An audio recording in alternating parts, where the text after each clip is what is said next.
हा झाला सुरू. झालं. हो. स्थानाचा याचा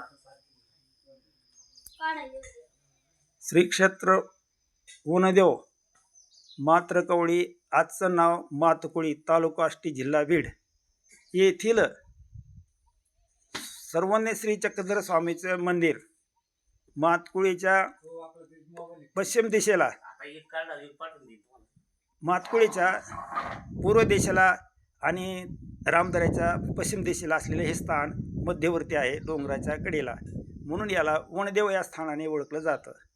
या ठिकाणी सर्वज्ञ श्री चक्रधर स्वामी प्रभू मार्गशीर्ष महिन्यामध्ये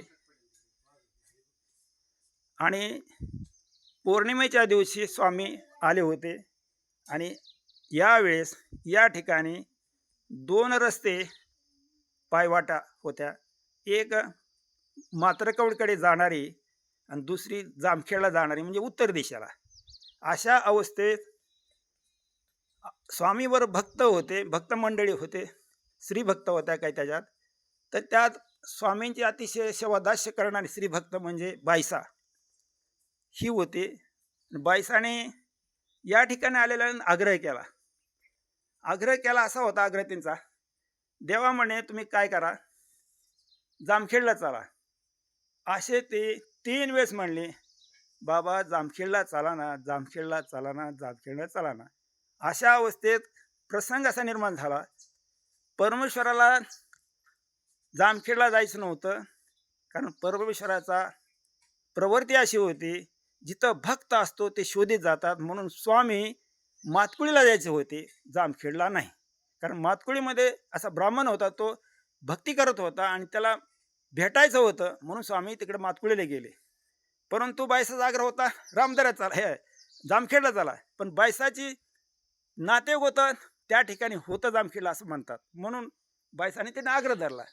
परमेश्वर हा नातेवाईक होत्याकडे जात नाही, नातं परमेश्वर कोण असतं, भक्तांचं नातं पाहिजे. अशी अवस्था झाल्यानंतर बायसाने आग्रह धरला.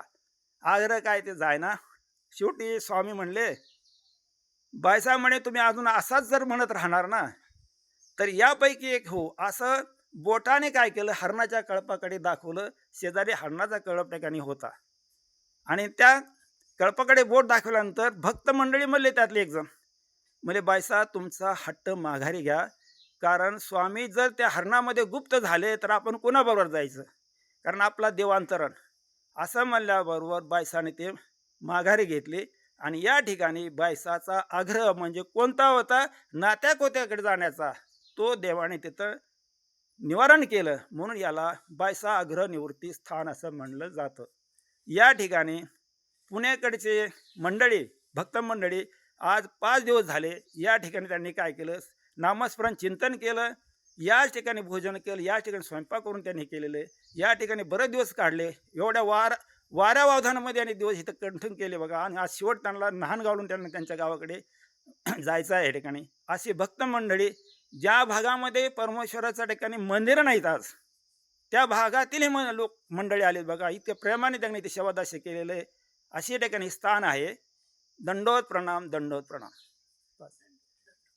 आलं त्यांचा फोटो आला आलं. बघा, बघ ते व्यवस्थित जुळणार.